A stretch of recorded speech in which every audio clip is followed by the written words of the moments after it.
Bingo! We're live. We are live. Sorry for the few moments of technical difficulties as expected. The Google's machines weren't working properly. Welcome to Exposé Live. This is the fourth or fifth time we have done this. We are live with you guys in our chat window right now. If you are watching this live at theory11.com/expose, I'm joined on this by Andre Jick. You can see in the glasses below, and Kristen Gerhardt, who's the one that's not in glasses. Not in glasses. Not in glasses below. And we're joined by you guys in our chat window. So if you are watching this live, go to theory11.com/expose. You can submit questions live during this episode. We're going to be joined in about 10 minutes with Steve Cohen. Steve Cohen is the star of Chamber Magic, which is a sold-out show at the Waldorf Astoria Hotel in New York City. Steve is one of the most successful, experienced performers in magic, so it is a pleasure to have him with us on this episode in 10 minutes, so you can ask any questions about being a performing professional magician, about his experience, about being successful in magic. Any question under the sun you can post in the comments below. We've got a lot to cover this week. We're excited to get to it. Welcome back. This is Exposé. It would be. Andre disappeared. So, we'll pretend the intro is here. There's some letters that do this, and then they do cool things. Andre's back. Yeah, there we go. I got kicked off. Welcome back. Andre, I was about to say, intro. Oh.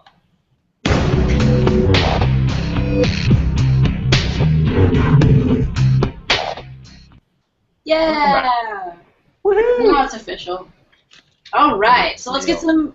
Do we have time to do some quick news stuff before Steve joins us? Steve Cohen's going to be here in about 9 minutes from right now, so you guys can post your questions in the comments below. In the meantime, Kristen will give us the news. Cool. So, news. First up, Penn and Teller. Obviously, they're in New York City. They were honored by the city of New York City with a big, wonderful plaque for their 40 years of entertaining audiences with their superb magic skills. 40 years, guys. Can we just take a second to think about that? Yeah, that's more than I've been alive. Me too. I think it's more than all of us have been alive combined. Combined? Yeah. That's not accurate. No, it's not. But it's younger than I thought. Very impressive. Yes. Incredibly impressive. Andre's actually 4 years old. It's correct. According to Michael, I'm 35. Go ahead. That's interesting. Also, Matt Franco, he appeared on America's Got Talent doing a really awesome wine bottle production routine, so you can check out his appearance on America's Got Talent. And then he has 2 brand new 1-hour specials titled Matt Franco's Got Magic. It's a cute little title. And they'll be hitting NBC soon. I haven't found an air date for them yet, but we'll keep you kind of appraised when we hear about that. So lots of Matt Franco going on. His show At the Link in Las Vegas is happening, so go see it. Make the thing, or will be happening very, very shortly. So yeah, they did a preview night last week. That's where we filmed Exposé. I'm sorry, Blake's Invisible trip, Part with right? Blake. Yeah. Invisible Part. So yeah, lots of stuff going on at the Link. And then Rob Zabrecki. If you guys don't know who Rob Zabrecki is, you need to know who Rob Zabrecki is. I think this is probably a fantastic way to introduce you to Rob Zabrecki. He was in a new short film, a 17-minute length short film, filmed by Andrew Jasperson, and it's entitled Carpool Lane Magician, and it is arguably the greatest 17 minutes of your life. You should see it. It's really, it's delicious. Carpool. I don't use that word lightly, and I love me some Rob Zabrecki. So definitely also check that out.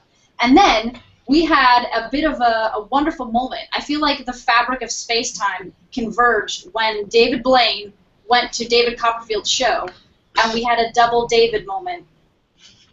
Is it like when you put the 2 polar sides of a magnet together and they like almost repel each other, and there's like that weird force? It's like that. It's like that. That's where static electricity comes from. They just rub against each other and they generate all of the world's static electricity. Electromagnetic. Exactly. But Blaine also posted. Specifically accurate, yes. It's absolutely true. Look it up. Blaine also posted some very mysterious photos, as you do if you were David Blaine, on Instagram, and he tweeted about a potential new magic special. He did. He said something about Copperfield being in this new magic special. He said, let me find Oh my goodness. Yeah, he said, I'm going to it right now. I didn't have this prepared. That is incredibly impressive. He says, hold on, go on Twitter. I have to go on the Twitter. Here we go. He said, amazing times, looking forward to having you on the next show, is what he wrote with Copperfield. I actually, honestly, sincerely don't know anything about this yet. So stay tuned for that. He also mentioned, I don't know if you guys saw this, that David Wynn's last special called Real or Magic is on iTunes this week for the first time ever. So you can check that out if you missed it on iTunes, or if you just want to watch it again, you can get it on. You know how iTunes works. Mm-hmm. So yeah, and that's the news. But we should have ended it just on the double David. The double David. Double D's. What's the ETA? We have another 5 minutes, Andre, before Steve Cohen will be joining us at approximately 5:20. So, Andre, if you can have any time you have to go over new releases, anything new on the wire this week. I'll do wire stuff after Steve. Is that cool? Cool. All right. So the first thing we have is, well, our new releases with the invisible card, which, by the way, I got the cases for. They're tear-proof and waterproof. The first thing I tried to do when I got it was try to rip it, and of course I could not. I went Hulk on it, and I really tried. I could not do it. And it's really cool. You'll be able to carry it in your pocket all day long. Like, the gimmick is going to be very secure. What else? Oh, playing card releases. We have a bunch of playing card releases. JB, oh, snap. The Black Tycoons. What? So we created these in collaboration with the man of the hour, or the man of the next 5 minutes, Steve Cohen at the Waldorf Astoria. These are the new Black Tycoons. These are releasing for our 8-year anniversary on August 31st. So in about, what, 2 weeks remaining. They look amazing. That's the box, obviously. There are cards in front of them. This is what the cards look like. They look awesome. They feel great. I've been using them for the last 2 to 3 days since I've had them in my hands, and I love them. So great. They look great. We have a few other playing card releases, though, and one of which I think is going to kind of revolutionize the playing card industry, but it's so cool. Like, I know that's a big thing to say, but I really think that after this technology becomes widely available, like, it's going to be really cool. And we've kind of implemented it into one of our playing card designs, and that's going to come out pretty soon, but it looks amazing. I can't say much about it, but it's really great. It's one of those things where you think already exists, but it doesn't. It's amazing. It's like time travel, basically. Not to overhype everything, but this deck of cards is like time travel. Yes. So I can get into wire releases if we have time. We've got about 2 minutes, but let me just give a preface before about Steve Cohen. Steve Cohen I've known for several years now. He does a show every weekend at the Waldorf Astoria. He actually started performing at the National Arts Club in New York City. A lot of people think, like, how did Steve Cohen achieve this level of success as a performer? Did he just walk into the Waldorf Astoria, one of the nicest hotels in the world, and say, "Hi, my name's Steve Cohen. I would like to make millions of dollars and perform here every weekend"? And they're like, "Yes, we want that, actually." No, it wasn't that. It was years and years and years of trial and error and performing at small shows around New York City, performing at a loss for many years. So he really did go through an enormous amount of effort, and his success is a result of the hard work that he put into it. He performs now every weekend at the Waldorf Astoria in New York City. He does 5 shows a week. His first show of the weekend is today at 7 p.m. in an hour and a half from now. So we only have him for about 10 to 12 minutes on this episode for this brief Q&A interview with you guys. So if you have any questions about his success in magic, being a performer, overcoming nerves, developing a brand for yourself, Steve Cohen I respect him greatly because of the brand he's built for himself. It's built as the millionaire's magician because he performs at this super fancy hotel in New York City, and the clientele is like Warren Buffett, kind of the best of the best. That's why we call the deck tycoons, is because that's who Steve Cohen performs for every weekend. It's a very intimate, very upscale audience. So he's amazing at branding and understanding his character as a performer. So post your questions in the comments below. He's going to be with us in about 2 to 3 minutes or so whenever you see him pop on the screen here, and we can get to as many questions as we can within limited time. Andre, you've seen his show, haven't you?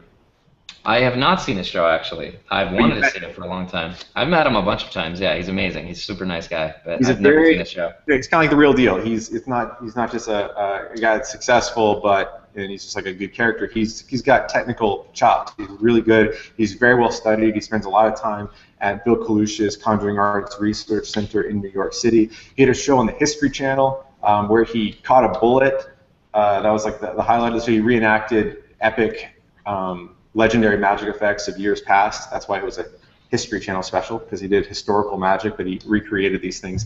And the signature part of that was the bullet catch, which was, I think, the end of his History Channel special. You can check that out as well. But he's a super nice guy. He's extremely well studied, and he works hard, and he deserves the success that he has. I'm excited to have him here today because he's a good role model for all of us wanting to be successful in whatever you define as success in magic, as someone that's as good abilities, as someone who is financially successful in magic, as someone who is a successful performer, whatever you want to define as successful, he is it in magic. So I'm happy to have him here with us today.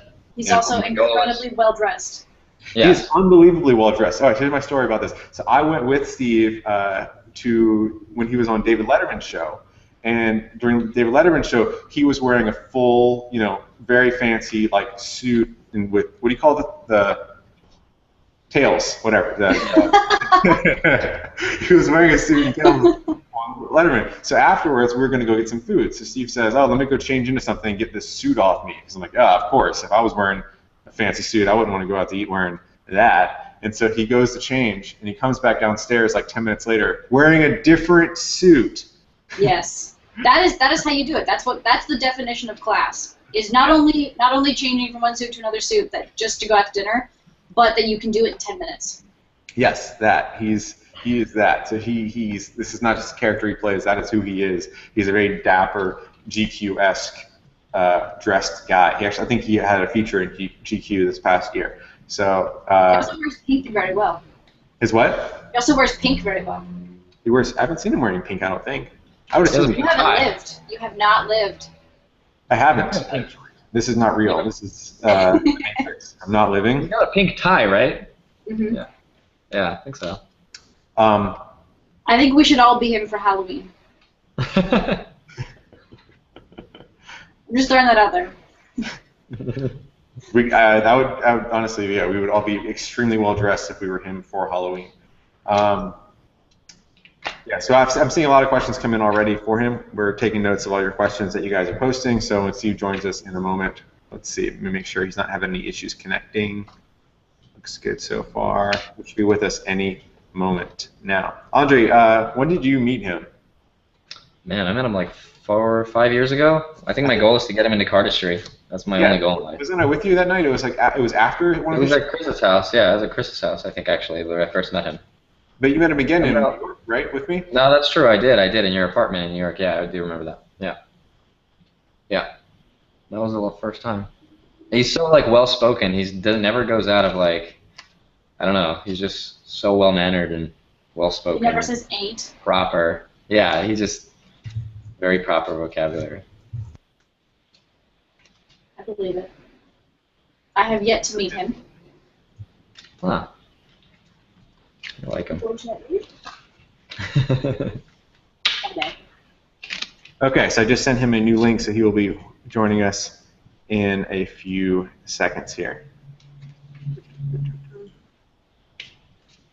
Mr. Steve Cohen.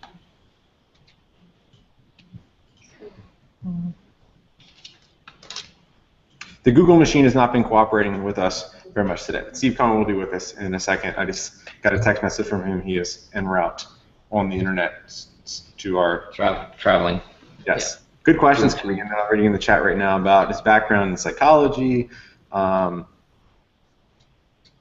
Who would he love to perform for? Because he has performed. This is a good question by Anand K. What are some of the biggest hurdles you face launching a career in magic? So all these are really good questions. We'll get to as many of these as we can during the broadcast. So keep them coming and posting. And Lyle and Casey from our team, in addition to Andre and Kristen and I, will be reading these things. Steve also has kids, right? He's got a daughter, I think. Yeah, I think he has 2 kids. He's a son. Yeah. Amazing soccer player. I think he's over in Austria right now playing soccer for serious. Oh, wow. And his daughter is really young, but I think she's like a virtuoso. I think she plays piano. I could be wrong. Cool. I could have just made that up. 90% chance.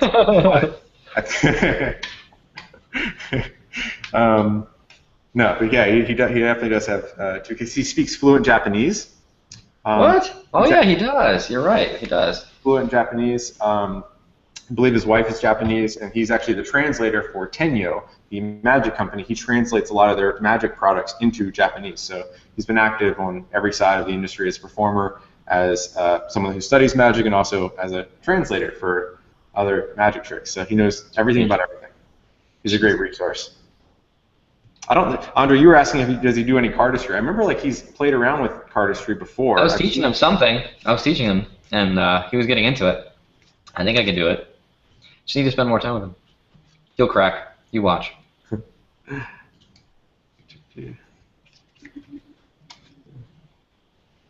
What's going on? Let's see. He's got a link.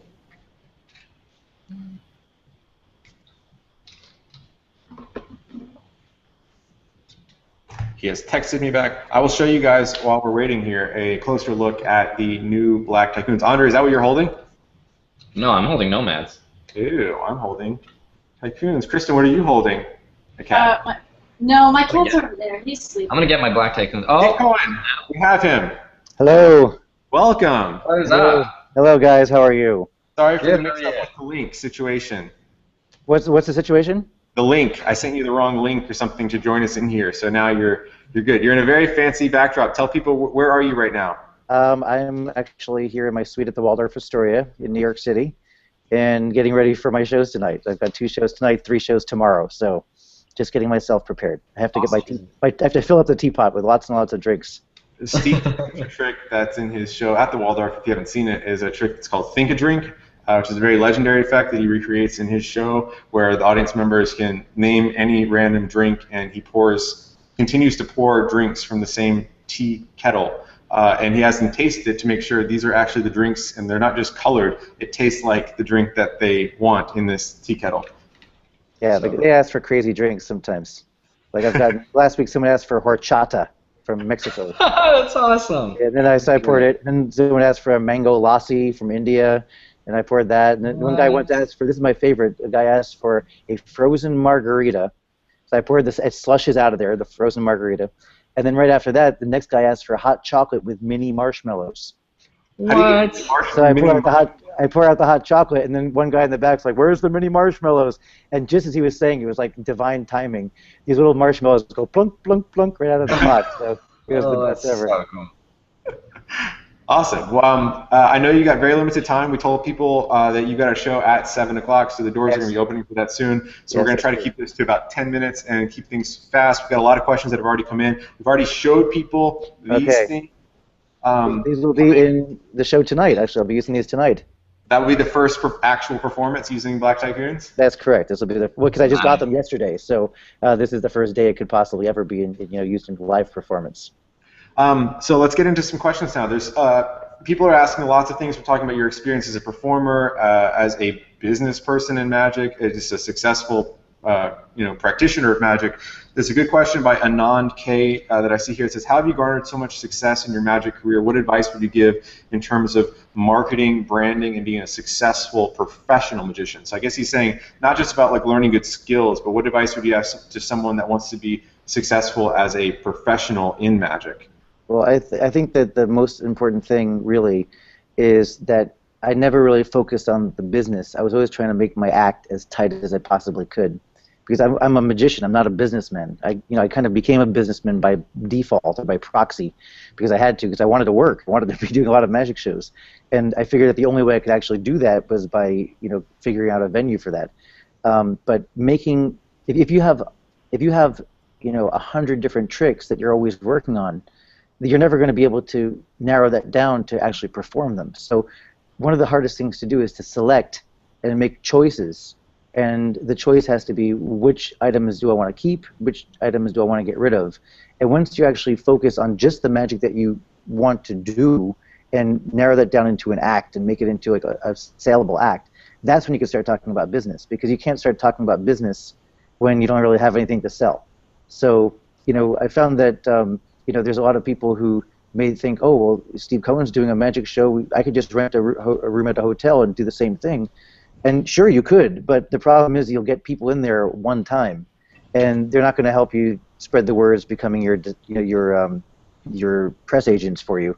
They're not going to be your your promoters. And what I've really focused on more than anything, because I don't really market the show, is just trying to make the show so exceptional that when people are watching it, they need to tell other people about it. Like they feel compelled to tell other people about it. So I make the show into like an infomercial for itself. So at the end of the show, I say, if you enjoyed this show, please understand, I don't advertise this anyplace. It's all run by word of mouth. So if you enjoyed it, please tell your friends and family. I'm here 5 shows every week, 250 shows a year. I need to have you help me get more people in here, and I guarantee I'll do my best to entertain them too. So the show becomes a marketing vehicle for itself. Can you talk a little bit about the history of your show? I think a lot of people have this misconception, a lot of people that I've even talked to have this misconception of magic that you just, waltzed into the Waldorf one day and you're like, hey, I want to do a magic show here, 5 shows a week. Is that cool? And they're like, yeah, that's great. Completely wrong. It's completely wrong. I did not waltz in. I did the mambo. Totally wrong. Well, way off. Yeah. What is the background? How did you stay motivated? You've done this for 14 years now, 15 years now. How did you stay motivated, in the beginning where you weren't necessarily selling out every single show and you were new to this? And how do you, I guess, maintain that work ethic and kind of keep going until you achieve the success and sold out shows that you have today? Well, I think that it's really, it boils down to just that I had this vision in my head that, oh, Dr. Pepper, that's the most addictive of all sodas, JB. The most addictive of all soft drinks. Thank you. So I had this vision in my head. Yeah, exactly. I could pour that too. If I could pour Diet Dr. Pepper. And so I had this vision in my head of where I wanted the show to be. And unfortunately, reality didn't match up with what my vision was. So I had to, I hate to say this, I lied to my wife for about 2 years, telling her that we were breaking even, when in fact we were losing hundreds of thousands of dollars of my own savings. So I put in a lot of my own personal money. I had no backers, I had no one else but myself running this show. I was running it on a shoestring budget, but I was trying to get a lot of buzz around the show, and it was costing me real money. So at one point, I realized that I have to either throw in the towel or just I have to make this happen. And I just got lucky with some media hits that helped to bring the show into more of a mainstream visibility. And I just kept my vision. And really that was the most important part of the entire process, was not giving up on my own idea, not giving up on this. And that's how you keep the excitement over many years, is that I still have this vision. I've achieved part of it, but I still haven't achieved the end game. And I keep going because I'm trying to reach or attain that vision. And so, they often say that if you have a goal, then you can approach it. If you don't have a goal, you're just going to flounder. So if you have a goal that's a really big goal and you get halfway there, you've probably gone further than most people, because most people may not even have that halfway point goal. So my original goal was to make it into a 20-year run, and 2 years in, the thing could have just folded. I could have just, lost my shirt and walked away from it, and maybe right now I'd be like selling. I bet it was a really nice shirt, though. It was 400 thread count. Let's keep going about inspiration. Someone posted, Lee Elkin says in, I believe, Vanity Fair, you said you'd been imagining your show since you were 6 years old. What was your inspiration in magic at that age? What inspired you to start magic and develop this style? This upscale millionaire's magician that you have today? Well, when I was a little 6-year-old boy, I didn't even know what a millionaire was. So that's never been, my initial thrust. I love magic. My uncle was a magician. He showed me the color changing knives trick, and he gave me his original color changing knives.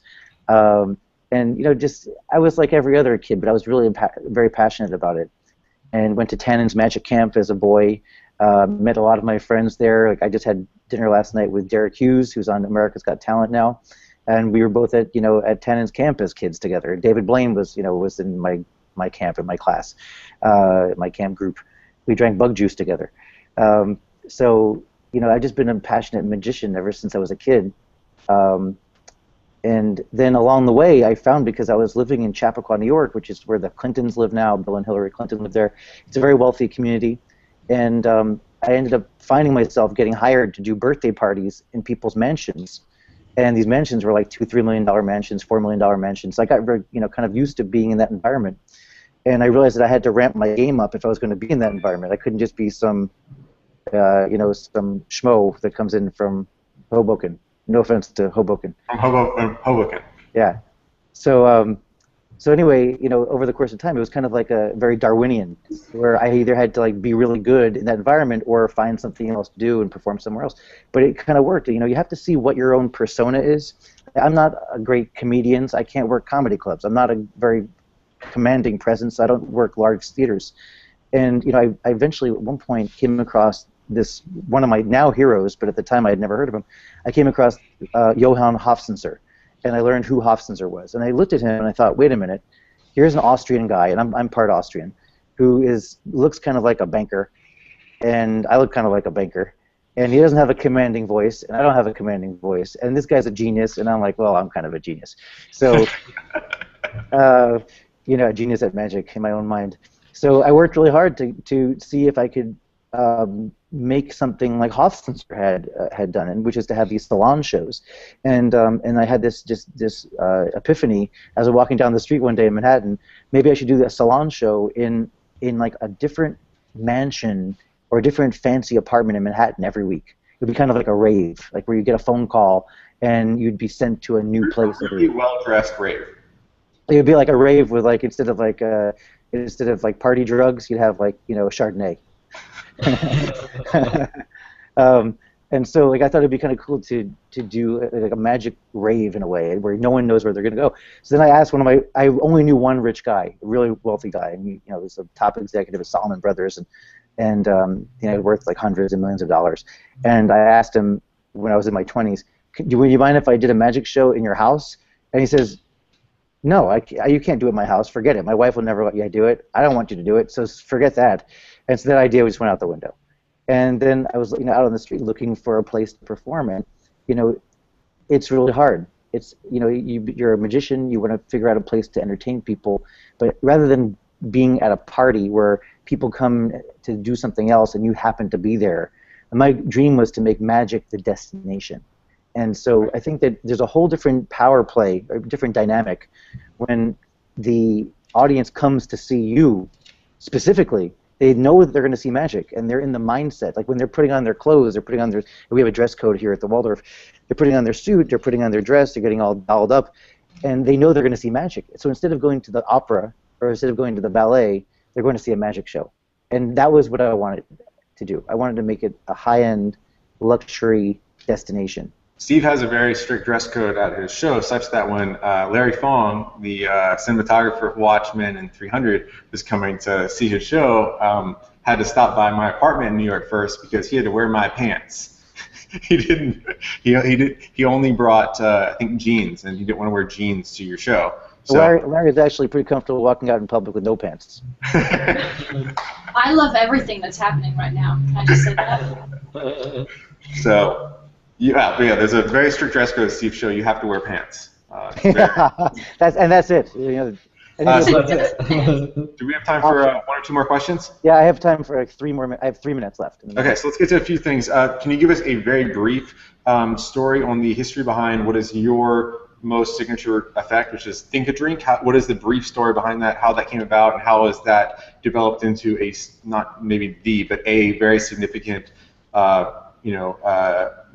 moment from your show? Well, I mean, that only takes 8 minutes out of an hour-and-a-half show. So, the show is an hour-and-a-half long. That's one piece that's sandwiched in the middle of the show. It's not the finale, but it's a really good piece. And it's not my trick. I mean, the trick it dates back to the 1700s, even earlier than that, possibly.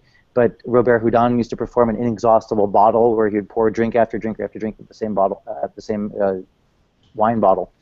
And I've seen Japanese magicians who have, in the historical times, performed similar tricks where they make water or other liquids appear out of the spout of a chopstick or up the top of a sword, the tip of a sword. So there's lots of liquid tricks that have been out there before. But the reason that this is, I think, unique is I've taken the old version of the trick and really kind of spiced it up for a modern audience. And people can ask for not just, like, let's say, a Gatorade, but a specific flavor. So, like, let's say someone chooses Powerade, and I say, well, what flavor Powerade would you like? And they say, I want grape Powerade. So I pick up the teapot and pour exactly that flavor, grape. And if someone asks for, like, let's say a Manhattan, I'll ask them, well, which do you want to make it with rye whiskey or with bourbon? Which brand of bourbon would you like? Do you know your bourbon? So I'll part with Pappy Van Winkle. Anything you like, any brand you like. It's $1,000 a bottle. So I mean, I try to make it really specific. And for example, someone will ask for tea, like let's say a hibiscus tea, and I say, okay, so you want hibiscus tea? Would you like it to be hot or cold? And they say hot tea, and I pour it out, and it comes out piping hot. And they want it cold, it comes out iced tea. So all different types of twists on it to make it interesting and update it for modern audiences. Last question is a question from it says Buzzcut Billy is the name, but I'm going to modify this question a little bit. The last time I saw your show was with this other magician. What was his name? David Copperfield. Oh yes, I remember when you guys came. That was wonderful. So David's in the middle of changing a lot of stuff in his show right now in Las Vegas, but this question parallels both of you. I wanted to get your perspective on it. How do you, as a successful performer, keep things fresh in your show and stay motivated to keep changing things and keep evolving things if you've done this for 14 years now? How do you, 15. Not just changing the show content, but like challenging yourself. You did Carnegie Hall. You're still challenging yourself to do new things and daring things and changing your show. Where do you get that inspiration from? How do you keep it fresh? Well, as an artist, you don't want to become stagnant, and that's really what it boils down to. Is that I don't want to have people come in here with high expectations and then be disappointed because they see me going through the ropes or just passing through my old routines and making it kind of hackneyed. So I'm not doing it only for other people. I'm doing it for myself also. I want to keep it fresh for me. So I'm always on the lookout for new magic to add to the show. At the moment, I'm actually working on a completely new project, which it really hasn't been announced anywhere. I can say it here. I'm writing a graphic novel, which is called The Millionaire's Magician, and it's a whole backstory of my character. There's lots of magic in it, like real magic, and it's kind of like an origin tale in much the same way that Batman Year One is an origin story for Batman. So, yeah, it's like, are you or are you not Batman? I am Batman, not Batman. I'm not. Yes, I'm Batman. No, I'm not. There was a Batman. I'm a wealthy millionaire. Excuse me, JB. I'm a wealthy millionaire, and I have a cape. You were seen on Instagram. So, who was the Batman? Wasn't there was someone from? Is this comic book guy or some Batman guy who was at your show recently? Yeah, the executive producer of all the Batman movies since 1989, a guy named Michael Uslan, is a Magic fan also. He came to my show, I think, twice now, and he owns the character of Batman, not for comic book usage, but for all media outside of comic books. So he's made unheard of money because everything from the original films in 1989, the Batman film with Jack Nicholson, up until all of the Christopher Nolan films, he owns that character. He's exploiting that for his own purpose. Do you ever get nervous, especially in the beginning, performing for whether it's people like him or people like Warren Buffett? These not just like celebrities, but these are like iconic people. Yeah. Do you ever get nervous still to this day going out and performing this, having done it all this time? Not really. I mean, I don't get nervous because I know I have something good to offer that they haven't seen yet. And in that sense, everyone's the same. And like, when Woody Allen's sitting in the front row, and I'm nervous, I got cotton balls in my mouth, my hands started to sweat in the palms, and I got pretty nervous when Woody Allen came. But I realized after the show started that he's never seen this before, so that he has no expectations other than entertain me. So if you can impose it upon yourself and think, oh my goodness, I've got a royalty. I'm performing right now for the king of a country, which I've done, and I'm doing another show for a past president coming up pretty soon. I'm doing another show for one of the best ballerinas who ever has lived and come to the show. So I've got all these people who are super talented, but then again, I have the confidence to say I'm super talented. I've got something that I think I have something valuable to offer them. So it doesn't really make me nervous. Having said that, though, you're looking out and seeing someone like Warren Buffett in the audience, and I did that show for him in Omaha. It's pretty. What is that banging? Was that Warren Buffett? Yes, he's here. I think I could call Warren Buffett, and he comes to the theory11 podcast of all places. We're tight, Warren and I. Yeah, I'm sure. Or you have him locked in your closet. Anyway, just to finish up the thought, though, like, I think you shouldn't treat celebrities in any different than you treat anyone else. That's my recommendation. Is it still good though to have not nerves, but just like I think some anxiety is normal before a show because it makes you funnier, wittier, sharper with your skills, so you're not so lax when you're going out to perform because nothing's routine still. You still have some sense of not anxiety, but just I never get nervous anymore. I don't get nervous. No butterflies? Not really. The only time I would ever get nervous is if my mom's in the audience. Is she a heckler? Did she heckle you from the back? Yeah, she's the only one who ever heckles me. Stay in your room. That's awesome. Like I still live with my mom. Awesome. Well, I know you got to go. You got a show in an hour and 15 minutes at the Waldorf. Check out more information on Steve's show at chambermagic.com. And like we mentioned at the beginning of this, we're going to be releasing these babies at the end of this month on August 31st. These are the new black tycoons. Steve's got them with the other two tycoons in there. They're the red and the blue. So stay tuned for that. Steve, thank you for doing this and coming on the show. Bye-bye, everyone. Thanks, Take care. Steve. Take care. Hey, bye-bye. Thanks. And he's gone. Can I be him when I grow up, please? It's great advice about how he's grown as a performer. He still keeps things fresh. I like that he's still like doing daring things. He's 14 years, 15 years into the peak of his career, and he's pushing himself to do a show at Carnegie Hall, which was a risk. He didn't have to do that. He's doing a graphic novel now. This is like the last thing. He's the coolest nerd ever. Yeah, he puts my nerddom to shame. I'm in awe. That changed my life. It was Extremely beautiful. well dressed. So great. So awesome. So yeah, we're excited to have him on here. Hopefully you guys got something out of that. We're going to choose one person at random whose question was asked during that Q&A to take home a deck of these for this broadcast. That'll be our comment contest. So we'll choose that at the very end of this episode. Andre, do you want to finish this off now by latest releases on the wire? No. Okay. I cannot follow that. Can I choose to opt out of that? Can't follow Steve. Jesus. I'm just like in shock. I'm just absorbing everything he's saying. Just like sinking in slowly. Plus, we got to talk about Batman, and that rarely ever happens. Exactly. It was so cool. It is that. I think he is. I'm very intrigued about the prospect of just, I remember when I was starting off in Magic and performing for people, I had like a not paralyzing, but very extreme, nerves. Yeah. Where I did something.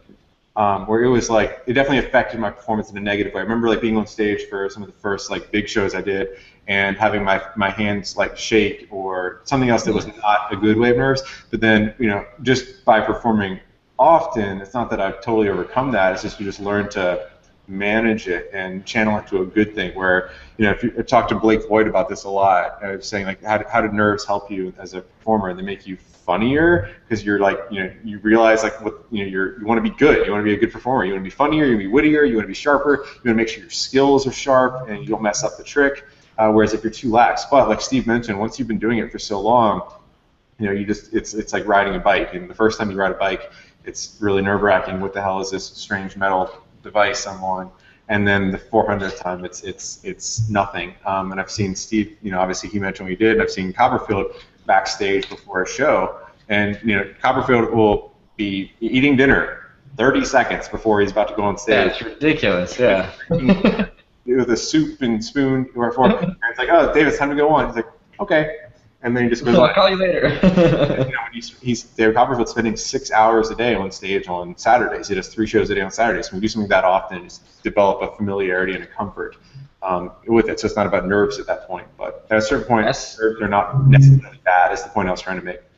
And as successful as both David and Steve are, I can't imagine how many failures they must have faced throughout their journey to not be that nervous. Because that's what I think that's what nerves are. Like the more mistakes you make, the less nervous you become eventually, because there's no unknown variable. Those variables get removed because you know how to deal with each and every failure. Kind of gone through everything that can possibly.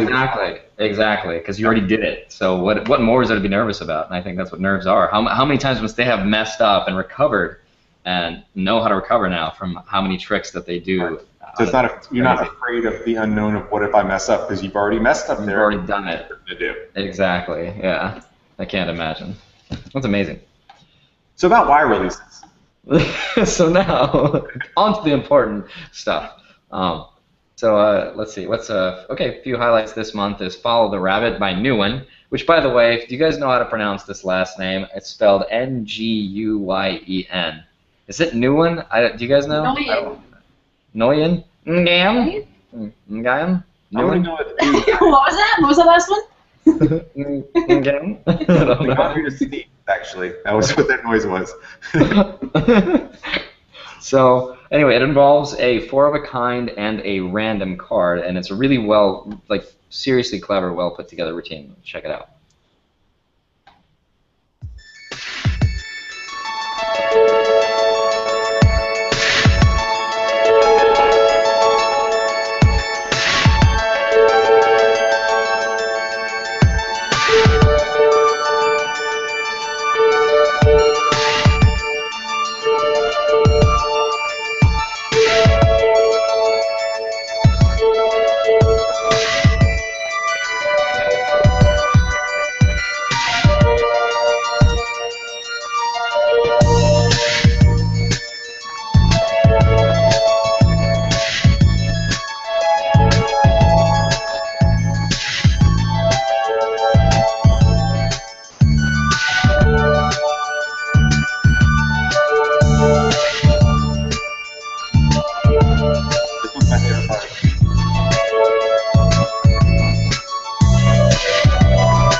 So clever. Really good, right? I love that last, the color change through 4. Yeah, that color change is so good. It looks so difficult, though.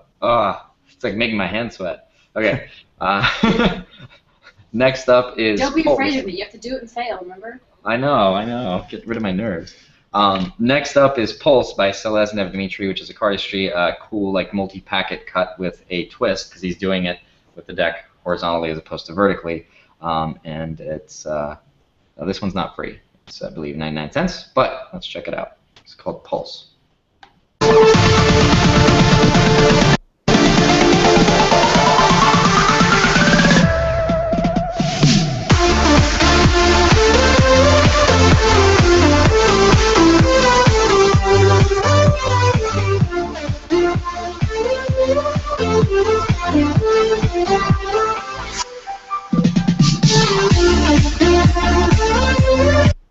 Cool. Very cool. I feel like I need to dance while I was watching that. Yeah, it was very techno. We'll just make another trailer just of you dancing. Yeah, that'll be it. Just that music, nothing. It will be magic, though. Not magic, but magical. Exactly. Magical. And the last, well, not last, this is our third one out of 4 of the highlights. We have Pivotal by James Davies. It looks like the Revolution cut. It's very similar to it, but the top packet doesn't go to the bottom, it just stays at the top, so it's false, and it's free. So let's check it out.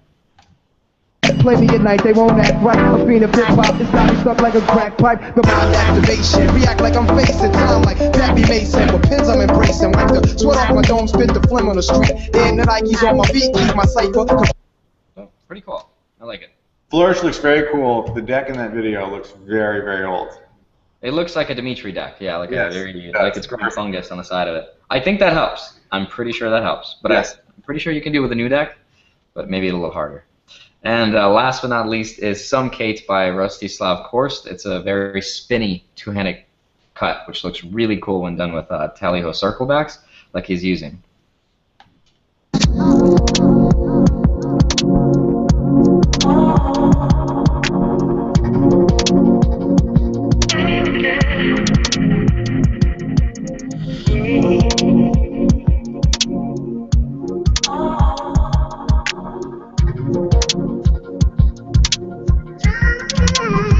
It's cool. It's got kind of a look like Revolver, like the color change. Yes.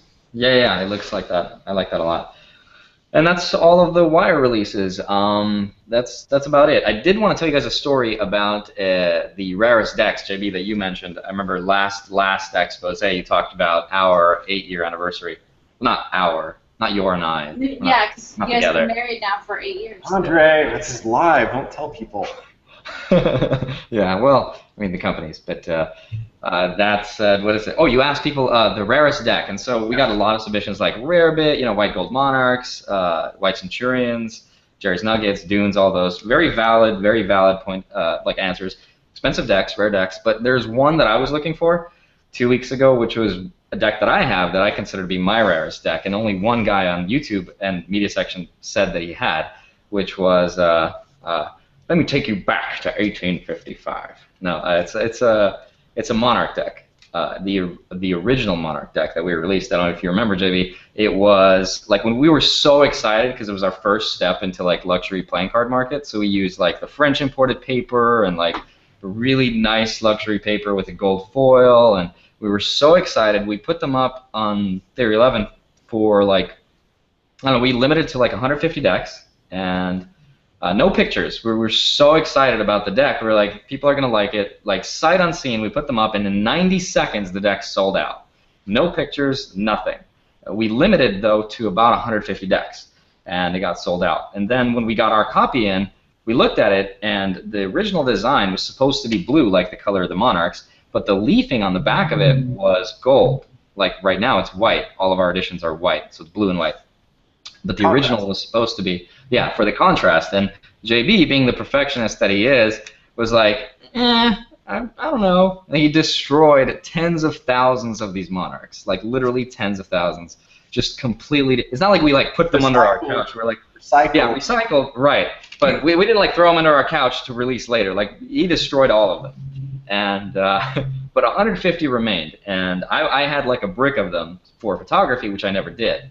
And we kept them. And the unfortunate thing is if you got the first edition of these Monarchs and you compared them to these prototypes with the blue and the gold, you cannot tell a difference at all unless you open the box. And I saw one of them go on eBay like 4 years ago or 3 years ago for like $400 because so few people know about it. They don't know what it is. I remember when we did that, we were like, we obviously place a lot of value on making things perfect, and sometimes it involves putting our money where our mouth is. And I remember when we told people this story originally, we posted it on the forums. So many people were like, "Yeah, I don't believe that. That seems ridiculous. Why would they destroy tens of thousands of dollars of totally useful sellable decks that any other company would say like these are our best looking cards we've ever done? But us, we literally destroy them." So we posted a picture. Andre, I don't know if you have the picture. I've got it somewhere in my computer. It was like a big square, right, at the bicycle factory? It's called a baler. At U.S. Playing Card Company, they have what's called the baler room. It's a whole room where they just destroy stuff. Usually that's like for defects or things that are miscut or mangled beyond repair. And so I got them to take a picture for us of this whole run being destroyed. And then, what was it, 4 years later now, and multiple editions of Monarchs later, we're happy with the final result. But it's still my favorite Monarch deck that I have, I think. It's really cool, because in real life, it looks really pretty. But on video, you can't really tell the contrast between the leafing and the blue. Yeah. That's why JB didn't like it. But in real life, they're really, really pretty. But yeah, so that was our little story about unintentionally creating the rarest deck that we've ever produced. So, last thing I mentioned, we already talked about the Black Monarchs being on one of our releases for August 31st for our 8-year anniversary.